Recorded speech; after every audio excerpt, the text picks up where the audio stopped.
Hey guys, Moon here, and welcome to something that is very different. Something that I've had in mind for a while. Finally got around to recording it. Well, I mean, this is my second time, because the first time I recorded this, I went on like 5 million different tangents, and yeah, it was not good. And this is an idea that I had after watching a few videos on YouTube that was like, you know what, Five Nights at Freddy's characters would make like the best NFL roster, or like, you know what, Gen 1 Pokemon would make the best MLB, baseball roster.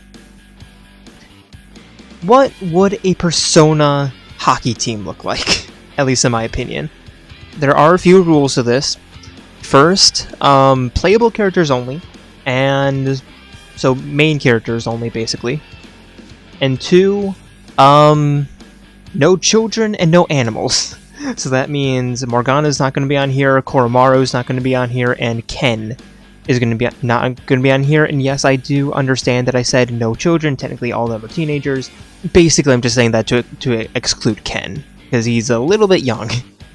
But yeah, no Morgana, no Koromaru.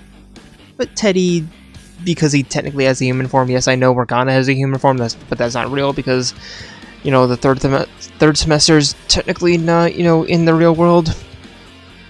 Don't want to get into all that. Anyway.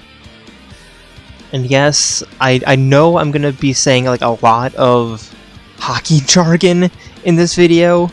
So just like a quick rundown of, phrases that I might say. So consider this a glossary. Boards are like the walls that surround the ice rink.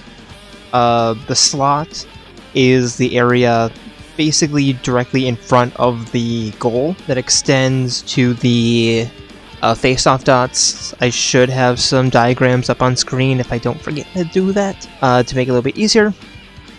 The zones, there are 3 zones in hockey. You have the defensive zone, the neutral zone, and the offensive zone, depending on if your goaltender is in the zone, which is your defensive zone, or if if your goal is in that zone, or third of the ice, that's your defensive zone. If there's no goals in that part of the ice, that's the neutral zone, which is like the center third. And then if your opponent's goal is in the zone, that is the offensive zone. Face-offs, that's like how they start the play. You have the two, centers, literally like facing off against each other, and the referee drops the puck, and they try to battle with their sticks to get the puck. And then the face-off dots is where face-offs take place. And then the point is the blue line, basically. If you see like an ice rink, there are 2 blue lines on either side of the neutral zone. Those are called the blue lines, but kind of that area extending a little, like a couple feet, maybe like 2-3 feet, whatever, in front of those lines, into like the attacking or defending zones, that's the point. And then how I'm going to do this is that I'm going to go over the starting lineup first, describe what each position needs to do, and then go over who I think would be in that position. And then once I get, further down into the roster, if you're wondering like, oh, what does a winger do again? Or what's the, what does a defender, what's the job of a defenseman? This is that part of the video where you can jump back. Here are all the roles of those positions. Not all of the roles, but most of the common roles in that position. And first off, we have the center. The center is the spine of the line. Usually the star player, but not always. For example, like you have Alexander Ovechkin, Mikko Rantanen, the Rat, Brad Marchand. Although you also have like Austin Matthews, Connor Bedard, Connor McDavid, Sidney Crosby. So yeah, the centers are like the quarterbacks of the ice rink, basically. But they're also like the go with, like, you know, American football terms, yeah, they're like the quarterbacks, but they're also like the free safeties, and in a weird way, they're also like the centers. I mean, yeah, they're literally the centers, but since that, like, they start to play. Centers must have a very well-rounded skill set, as in, like, they need to know how to play offense and defense, and know how to switch between them on a dime. They need to have great reflexes in order, mostly to help win face-offs. They need great communication skills to help direct plays and set up formations before the face-off and while the puck is in motion, which is why I said, like, they're kind of like the quarterback. Like, they're constantly making adjustments. They must have really good stamina to help out in all four corners of the rink, and they need a stamina to hustle 200 feet one way, and then 200 feet the other way, and then 200 feet back, and then 200 feet down again, and yeah. If you're standing still as a center, either you're on the power play or you're not doing your job. Centers must also have, like, very high hockey IQ and anticipate play developments and make adjustments accordingly. Again, audible, not really audible, but, communicate with their players, like, okay, like, get to the corner, or, slots, or what, I don't know. I was a center for, like, a couple years, but it's been a while. Yeah, they must have, like, really high hockey IQ, and again, like, they need to be able to play. I mean, obviously everyone needs to play both sides of the puck, but centers especially, they need to be good at defense, they need to be good at offense, they need to have a very high situational awareness, and they must have very strong poise and not buckle, since they are one of the most relied upon positions in high-pressure moments, especially late in games. When you need a face-off win, you need a good center out there. A face-off win could literally be the difference between winning a game, losing a game, getting the tying goal, getting the game-winning goal. Literally all of that starts with the face-off, and if you lose that, you could very well lose your opportunity. So, centers, wrap it all up, they need to have good speed, good agility. I didn't go over that, but they need to have good agility, they need to have good stamina, they need to have good communication skills, they need to, they need to be smart and very aware of their surroundings. They need to have good reflexes. And with all that said, who do I think would be the best center in Persona? Well, that would go to... Why is Joker on screen? No, not Joker. No. Makoto Nijima. Yeah, I genuinely think that Makoto would be the starting center on a, Persona hockey team. Like, come on. Tell me I'm wrong.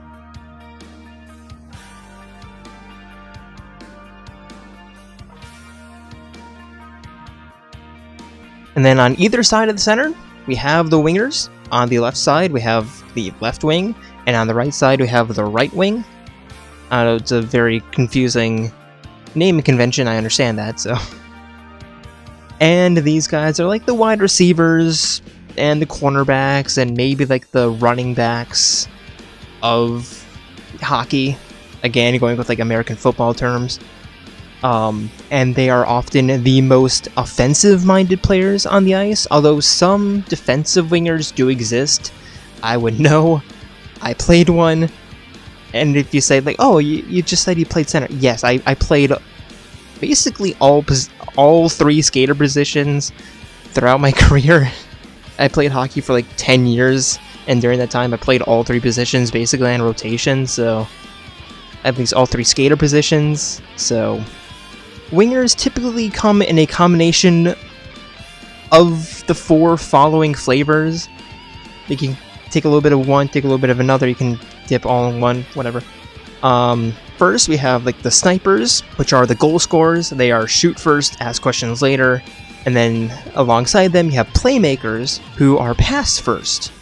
ask questions later. And then third, you have what I like to call like secondary centers, where they basically, these are like your more defensive-minded wingers, where they're basically a center, but just not officially a center.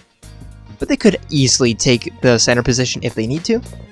And then lastly, we have the grinders, which, yes, I know, a very funny name, but they are unrelenting in the corners. They are maybe not like the best shooters, they're not the best passers, but they have grit, they have tenacity, they will just, skate hard into the corners, piss off defensemen in front of the goal, in front of the net, because they are like just battling hard in front of the goal. They are just very, very annoying.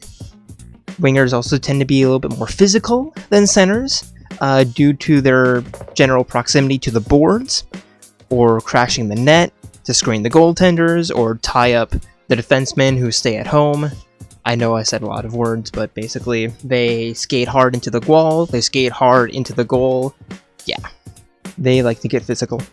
Unlike centers, speed isn't really super important for wingers. Obviously, it is an important factor to, factor in, but it's not as important for wingers as it is for centers. And I forgot to go over like the defensive roles for centers, but defensive roles for wingers are mostly taking away passing lanes to the point, blocking shots, clearing out the slot, jumping in on any loose pucks, especially towards the point positions. Yeah, wingers' defensive responsibilities are still more offensive based. One more thing that's not really super important, but really interesting once you actually start looking into it. Right-handed players tend to play on the left wing, and left-handed players tend to play on the right wing, just due to how the sticks are made. You have like the curve of the blade. And if a right-hand player is on the left wing, that means they can open up their bodies easier in the offensive zone to get faster and more powerful shots on net. Whereas if they're a right-hand player on the right side, they're going to be shooting across their bodies more. It's going to be weaker. It's going to be a little bit slower, less accurate. So if you're left-handed, you're better off playing on the right side, and if you're right-handed, you're better off playing on the left side. And who would I have at the winger positions next to Makoto? It's Joker and Skull. It's Ren Amamiya. Still have no idea how to say his name. And Ryuji Sakamoto. Makoto, Ren, and Ryuji would be a killer first line, in my opinion. And then you have the position that I played most when I played hockey, the defense.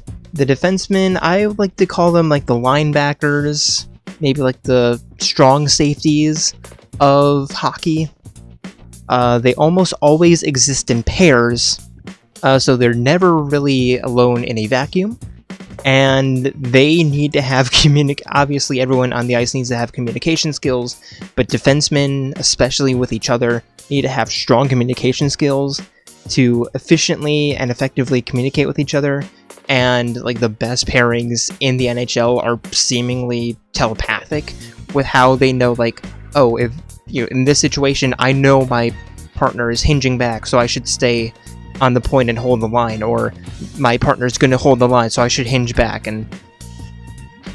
or like we're both gonna collapse on this point, or whatever. Like, based on the situation, like the best pairings basically know what the other's gonna do, but and defensemen are usually the most strategic players behind the center, and they, surprisingly enough, tend to be the most defensively minded, the most defensively aware players on the ice. It's almost like their job is to play defense.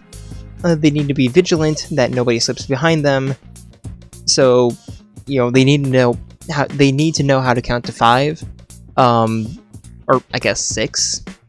So like if they don't count enough opposing players and they're not on a penalty kill or a power play, that usually means that someone's behind them. Which is called cherry picking, and yes, it does happen. So they need to be vigilant and hyper aware that nobody slips behind them, because if they do, the goalie's going to be very upset at them. They also tend to have better stick play than the forwards, and by forwards I mean like the center and the wingers. Those are called the forward positions because they're forward on the ice. Defensemen tend to have better stick play than the forward positions, since they need to know how to poke check their opponent without tripping. Poke checking is, poking your stick out to try to hit their stick. If you hit their leg or whatever, you're probably gonna get a penalty. But if you hit their stick, yeah, you're probably not gonna get a penalty. Or they need to be good at stick lifting as well, which is, well, where you get underneath your opponent's stick and lift it. They need to be good with stick play so that they can get control the puck or get their team control the puck again without drawing too many penalties.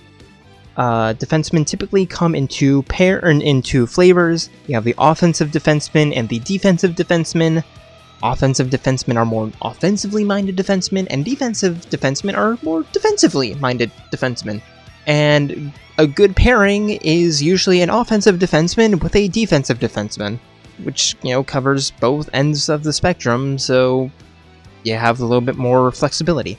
Defensemen should also be willing to put their bodies in front of the pucks to help block shots. They need to know when to hold them and when to fold them. They need to know when to hold the blue line and try to keep their opponents from breaking out of the defensive zone, or when to fold and, drop back, give their opponents a little bit of space, and then try to push them into the boards. They also need to have strong legs and cores and really good balance to win net battles in front of the goal and help clear the lower slot, which is kind of what I was saying, like the wingers, net battles, they try to, especially like the grinders, they try to annoy the defense. Well, the defense's job is to get rid of those pests. And just like the wingers, handiness also matters, with right-handed players thriving a little bit better on the left side and left-handed players thriving a little bit better on the right side. It really depends on the system. Handiness is not really as important for the defense as it is for the wingers, but there is a little bit of a bias. So who would I have for the first defensive pair? This might be a surprise, but I would have Naoto Shirogane and Chie Sadanaka. I think Naoto would be a very strong defensive defenseman. Tends to stay at home and not really hold the line too much when she doesn't need to. And Chie, she's holding the line. That she's going to get physical along the point, along the boards. She's going to be able to clap it from the blue line. Naoto is going to be a good cycler, just passing the puck to the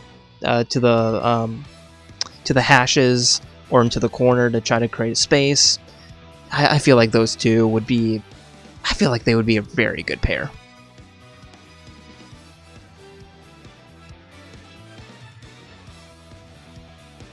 And now the goaltenders. Probably the position that most people think of when they think of hockey. The tall men with like the really weird looking pads with like the masks over their faces. Yeah, those guys. Goalies, I can't really think of a football analogy for them. They're goaltenders. I think you know what a goaltender is. Goaltenders are the last line of defense. They are usually tall, but not always. And they easily have the quickest reflexes.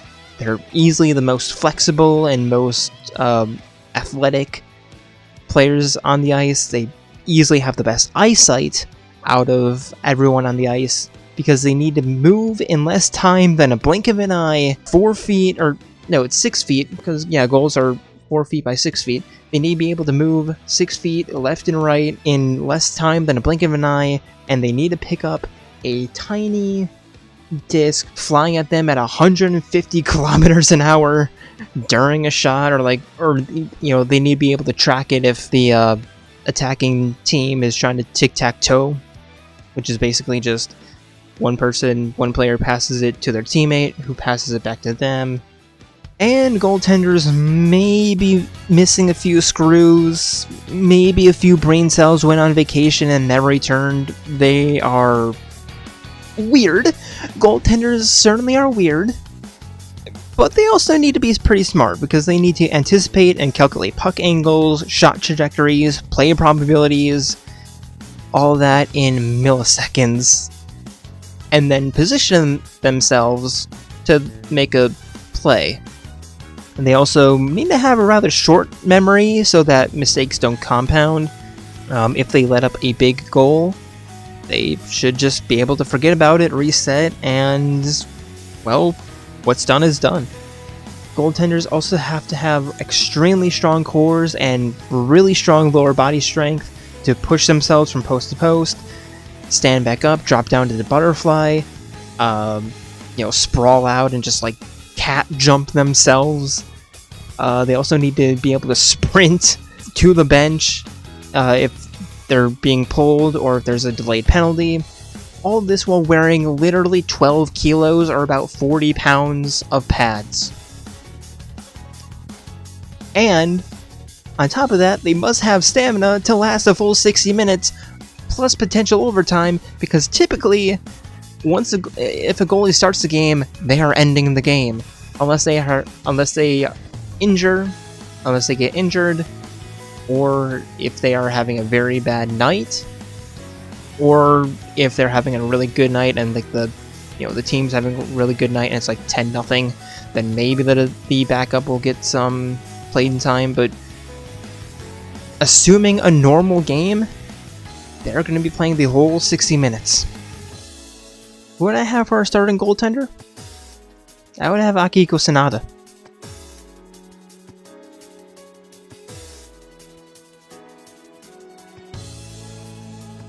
And that would be my starting lineup. Up front, it would be Ren, Makoto, Ryuji.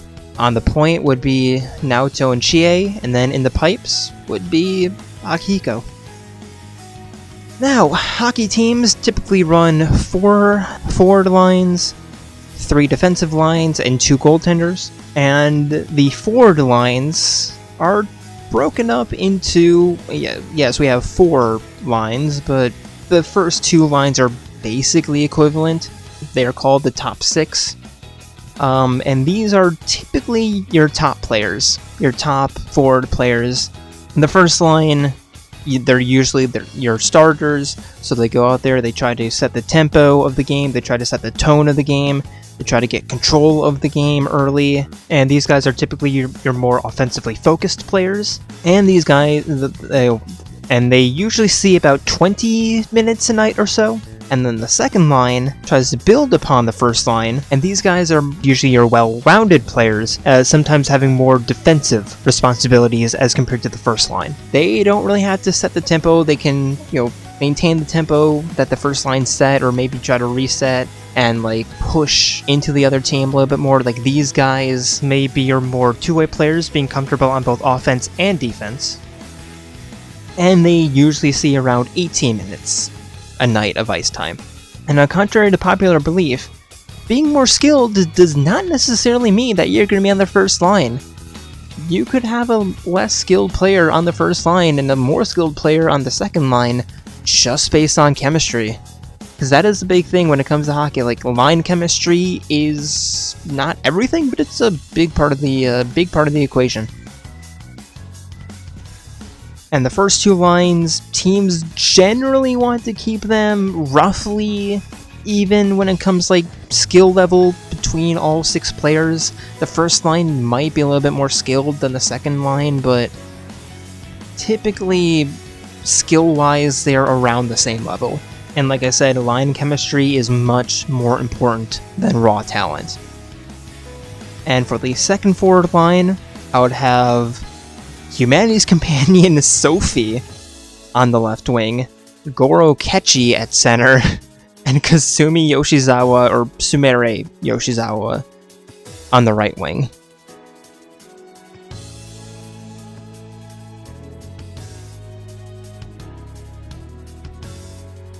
And then on the third line, this is your utility line, also known as your checking line or your grinder line. These are typically like your more defensively minded players, focused more on goal prevention rather than goal scoring, although they can obviously still score goals. Their main goal is to prevent goals.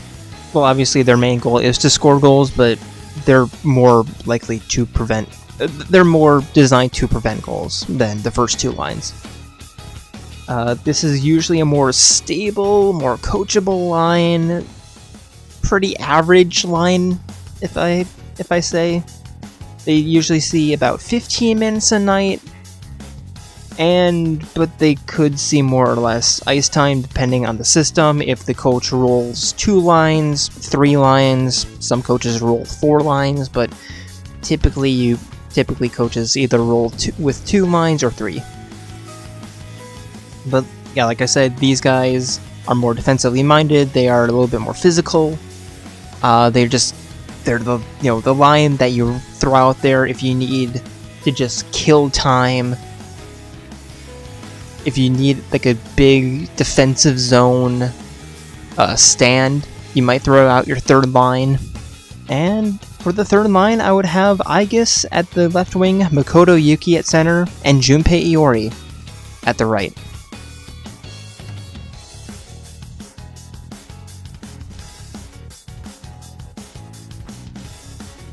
And lastly, on the fourth line, this is your energy line.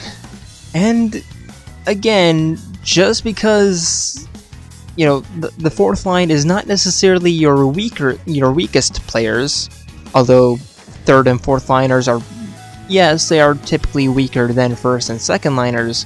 You can have a strong player. You can have a stronger player on the fourth line than on the third line. It just, again, depends on chemistry, depends on the situation.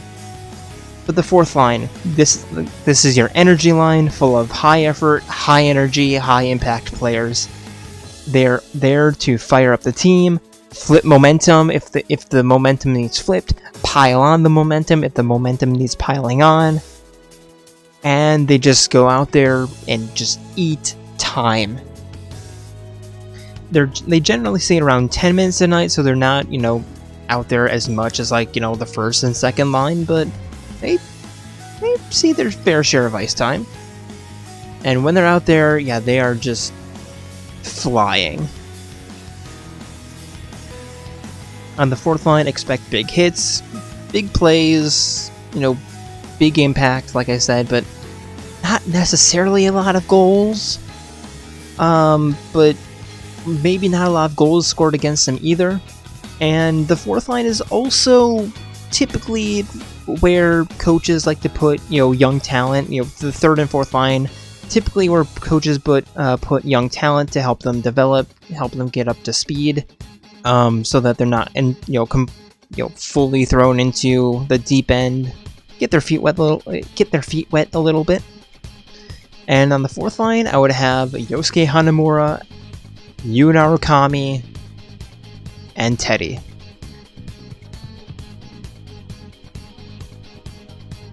And yeah, that's your forward core, or at least that's what I would have the forward core be. And then back to the defense. Similar to the forward, the defensemen or the defensive pairs, you typically have what's called a top 4, which is your first 2 defensive pairings, and usually your top 4 defensemen play in the top 4 defensive slots. And like I said, they're usually paired up with offensive defensemen with defensive defensemen. And just like the first line, just like the first forward line, the first defensive pair tends to be the most reliable defensive pair. And despite these two playing primarily defense, they are still needed on the offense to help generate some offense, while also limiting any defensive chances that come back their way. And they typically see, again, about 25 to 30 minutes a night, and they often face off against the top lines of the opposing teams, like, the first, line 1 and line 2. The second pair are more of a two-way defensive pairing, being able to change their game plan based on the situation. If they need to be a little bit more offensive, they will. If they need to be a little bit more defensive, they will, especially early in the game once the tempo has been set. And just like the first defensive pairing, these guys need offensive production, though it's not quite as necessary.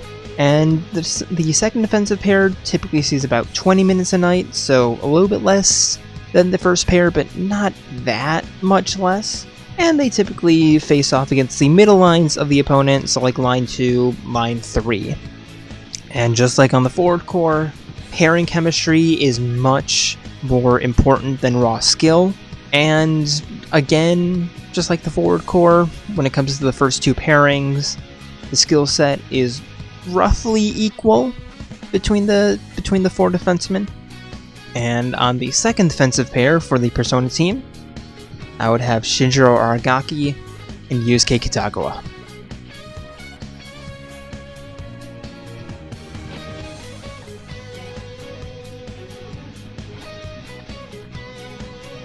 And then the third defensive pairing, also known as the bottom two.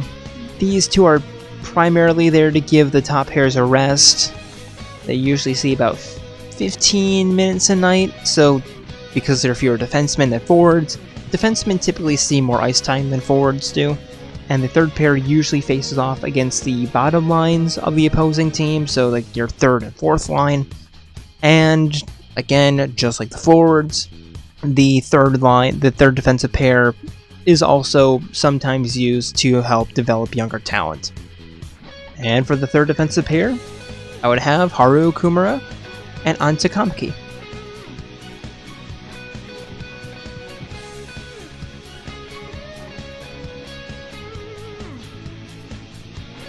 And for our final player on the ice, the backup goaltender. Now, backups, at least they used to not be as skilled as a primary goaltender, although nowadays that is being questioned. Some teams roll two primary goaltenders, some stick with a primary goaltender and a backup. Again, it just depends on the system that they have. And the backup goaltenders, they must be ready to jump in at any moment if the starting goaltender gets injured, or if they have a really bad night, or again, if they're having a really good night and, the coach wants the backup goaltender to get some minutes. They might go out there then as well, but typically if a backup goaltender does not start a game, but they end the game, it's because the starting goaltender got injured or just had a really bad night. Backup goaltenders still get their fair share of starts, though their starts are typically against weaker opponents, or in the second or third game of back-to-backs or series. Backup goaltenders are also sometimes young prospects that the team wants to again develop, just like the third and fourth forward lines, and just like the third defensive pairing. The backup goaltender might also just be like a young talent. And just like every single line I said on this list, the backup goaltender may be used more often or less often. It just depends on the system. And who would I have backing up Akiko Sanada? Kanji Tatsumi. I literally cannot think of anyone else other than Kanji to be a goaltender.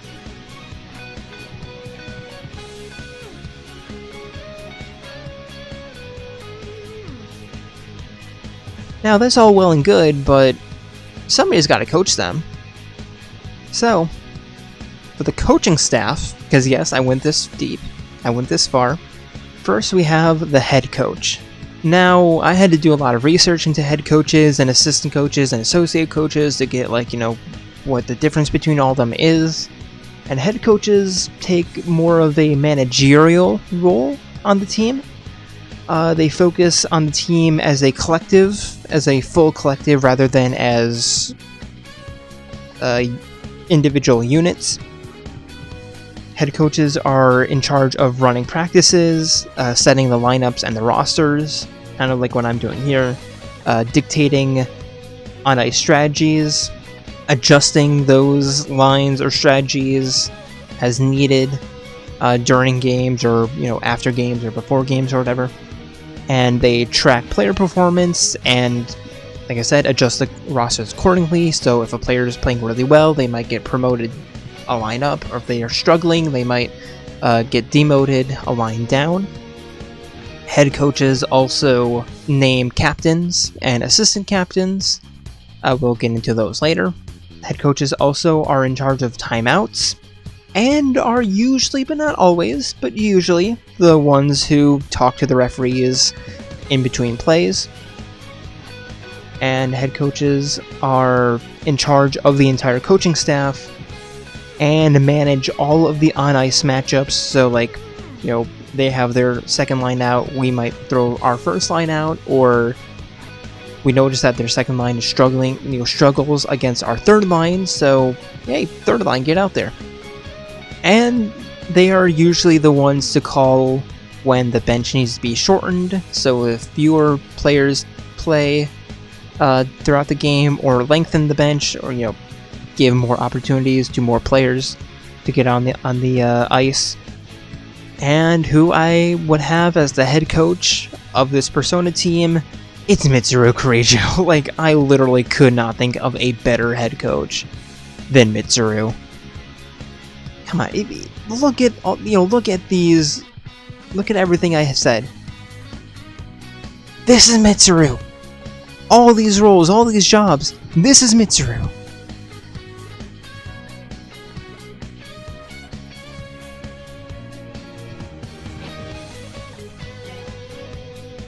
And then for the assistant coaches, I don't have any associate coaches on this team because I really don't want to get into what an associate coach is, because I still don't really understand it myself.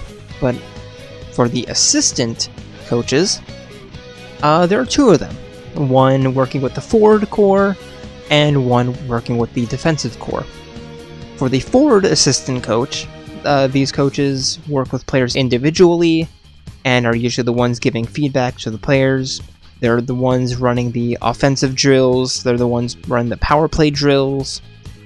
They focus entirely on the forward and on the Powerplay. So unlike the head coach that, looks over the entire team, the forward assistant coaches look just at the forward core. And if you watch a hockey game on TV, they are usually the coach standing on the offensive side of the bench. Yes, hockey benches are segregated between a forward half and a defensive half.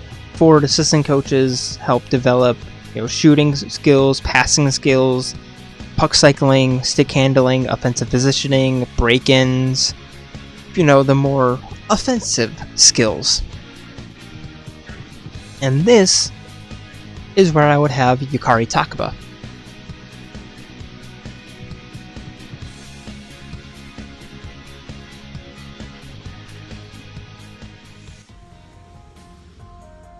And on the other half of the bench is the defensive assistant coach. Just like the offensive assistant coach, defensive assistant coaches, again, work with players individually, and are usually the ones running the defensive and penalty killing drills. We'll get into what power plays and penalty kills are later. Defensive coaches, surprise surprise, focus on the defensive half of the team. They're also seen on the defensive half of the bench so that they can talk to their defensive players. They help develop defensive positioning skills, shot blocking skills, board play, stick play, breakouts. And for our defensive assistant coach, I would have Yukiko Amagi. I think she would, she seems to be a little bit more defensively minded, so yeah.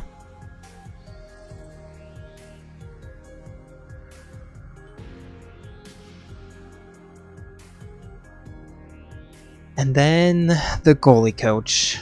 These guys coach the goalies. They help run the goaltenders through the training drills, film studies, analysis. Depending on, you have this player typically shoots in this situation, they have a tendency to shoot, glove side, or on 2-on-1s. Don't be fooled if they, try to pass it, across the slot. They're probably not. They're probably going to shoot, or they're probably not going to shoot. They're probably going to fake a shot and then pass it over to their partner. These guys run through film with the goaltenders. And also they tend to help goalies reset after tough nights. Again, short-term memories. Or try to help the goaltenders keep momentum and keep the fire going after having strong nights. And unlike offense and defensive coaches, goalie coaches are not really seen on the bench. Sometimes they might, but they usually aren't. At least at the high levels. And for the goalie coach, this might be a bit of a surprise, but I would have Fuka Yamagishi. Out of all the Navis, I think that she's the most mature, the most equipped for the job.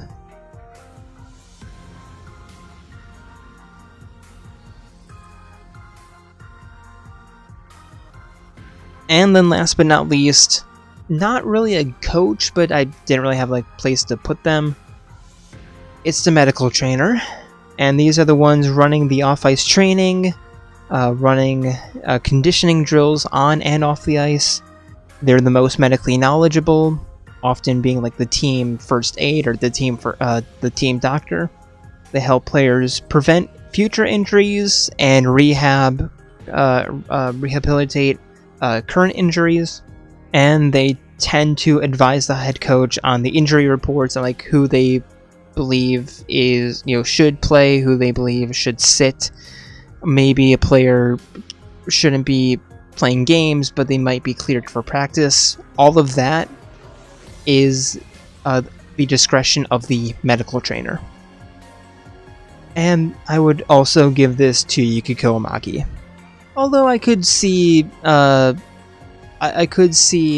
Rise being the trainer. I could see Yukari being the trainer, but I would put Yukiko as the medical trainer as well as the defensive coach. And last but not least, we have the special teams. When people say special teams, they typically mean one of two things. They typically mean the power play or the penalty kill. Technically, the shootout lineup is a special team as well, but you have power plays and penalty kills. Those are the main ones. And starting off the penalty kills first, teams usually have 2 penalty kill lines that they run when their team gets a penalty. They are designed to kill penalties, that's what they're called, penalty killers. And these 2 penalty kill lines can have similar strategies, they could have different strategies between them. A penalty kill line might have a more passive box setup where the forwards and defensemen literally create like a box around the slot.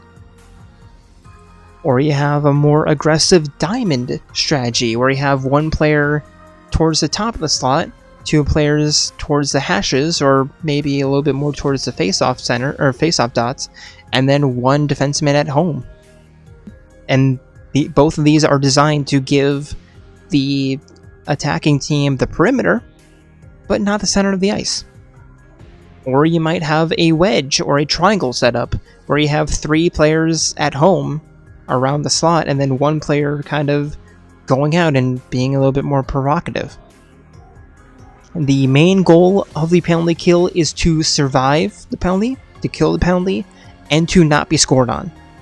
Penalty killers are usually very defensively minded, especially in that situation. And the penalty kills, usually but not always, but usually, combines the best defensive players on the team. And each player on the ice is designated a role based on the system. Like I said, box, wedge, diamond, whatever. Everyone on the ice has a role that they know what they need to do. But, even though they're more defensively minded, they still need to know how to be a little bit more offensive especially when it comes to like shorthanded opportunities, or provoking the attacking team if they're a little bit more passive. Provoking them to try to get them to make mistakes. Penalty killers, they need to know when to attack and when to give the attacking team space. And strategies may differ depending on how many players there are on the ice. If it's like a 5-on-4, 5-on-3, 4-on-3, that alone changes, what strategies teams may employ, as well as, what the situation of the game is. Is it close? Are they winning? Are they losing? Can they be more aggressive? Do they need to be more conservative? All of that goes into penalty kill strategies. And a big thing. So, if you're behind the center line, if you're behind the big red line in the middle of the ice, and you're on your own half, and you have the puck, and you send it down to the other end behind the goal line, but not in the goal, like the thin red line on the other end of the ice. If you do that in a normal situation, and the other team gets to the puck first, that's called an icing. Play ends. The face-off is in your defensive zone, nearest to where you iced the puck. But if you're on a penalty kill, you are allowed to ice the puck. You are allowed to just yeet it to the other side and not worry about a thing. And this is done to kill time. Because again, the primary goal of the penalty kill is to not score, it's to not get scored on. And for the first penalty kill line, I would have Ren Amamaya and Makoto Nijima up front, and then Anta Kamiki and Naoto Shirogane as the defensive pair.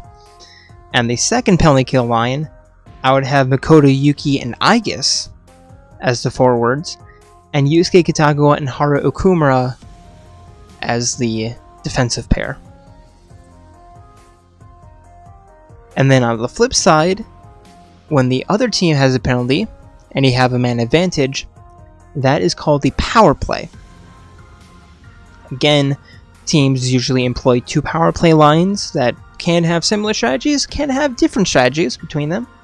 The most common is the 1-3-1, where you have one player up front by the net, you have one defenseman on the point, and then you have 2 players usually along the half walls, and then one bumper player kind of in the middle of the ice. This is a very broad overview of the 1-2-1, or of the 1-3-1, excuse me, but it's more or less the setup. Or you'd also have the 1-2-2 power play, also known as the umbrella setup, where you have one player on the point, kind of quarterbacking the play, 2 players on the half wall as a outlet for the point, and then you have one person kind of in the middle, maybe towards the lower slot, and then the other player maybe in the corners or in front of the net, just kind of there to create havoc, and then head to the corners in case of any shots that go wide. Or you could overload the penalty kill with an overload setup that focuses on having 2 players on the puck at all time.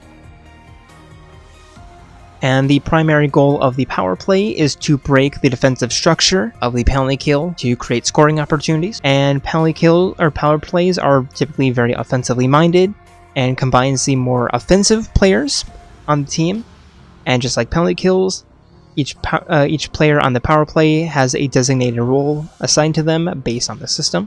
But power play players should still know how to play defense, especially if they have a face-off in their own defensive zone, or to prevent short-handed opportunities. What I mean by short-handed is a offensive rush from the team killing the penalty. And again, just like the penalty kills, strategies, power play strategies may differ depending on how many players are on the ice. Again, 5-on-4, 5-on-3, 4-on-3. Also, the situation of the game, how much time is left, are they up, are they down, do they need to be more aggressive, do they need to be more conservative. So for the first power play line, I would have Ren Amamaya, Makoto Nijima, and Aigis as the forward core. with Naoto Shirogane and Yusuke Kitagawa as the defensive pair. I would have them as more like a 1-3-1 setup. And then on the second power play, I would have Kasumi Yoshizawa, Yuna Okami, and Goro Akechi as the forward core, with Chie Sadanaka and Shinjiro Aragaki as the defensive core. And this would absolutely be an umbrella, maybe an overload, but I could see this. I could see the second power play line be an umbrella setup, and this would be chaos. The first line would definitely be, the pressure building line. The second line would be make or break. They are either scoring goals or they're getting goals scored on them. And then I said, shootouts. That's technically like a power or a. And then I know I said like shootouts are technically like a special teams thing. I did not go over like the entire roster and see like who would line up in the shootout. I think that would be a game by game basis thing, so I'm not going to go into that. But what I will go into, the final thing of this video, who would be the captain, who would be the 2 assistant captains. There's one rule when it comes to, or there are 2 rules rather, when it comes to captaincy. 1, a goaltender may not be a captain or an assistant captain. They can be an honorary captain. I believe, was it Ryan Miller? Luongo? Was it Roberto Luongo? I think it was Luongo, actually, who was an honorary captain, but he didn't have any captain privileges. What I mean by that is that the captains are really, technically, they're the only players on the ice who can speak to the referees on behalf of their team. Technically, is that enforced? Not really, but technically. Captains are also, like the more leader role. They take a more leadership role on the team. And the second rule is that you can only have 1 captain and 2 assistant captains. Or I think you can have 3 assistant captains. I think you can have 3 assistant captains and 0 captains. But teams typically run with 1 captain and 2 assistants, designated by the C or the A on their chest. And I don't have my notes for this, but who would I have for a captain and assistants? Well, for the captain of the team, I would have Joker. Shock, I know. But I would have Joker as the captain, the leader of the Phantom Thieves. He's absolutely going to be a captain. And then I would have Makoto Nijima be an assistant captain. And would I have Chie? Screw it. Joker as the Joker as the captain. Makoto and Chie as the assistant captains. That sounds nice. Yeah, like I know this is a very different video than usual on this channel, but I wanted to make this for a while. Like I said, this originally wasn't going to be the first team that I made. This originally wasn't the first team that I made. It was the second, but it was the first team that I wanted to make a video on, just to test the waters, a little bit. But yeah, if you have any questions, or if something didn't make any sense, or if you have any disagreements or whatever, please let me know down below. And yeah, thanks for putting up with my bullshit. See ya.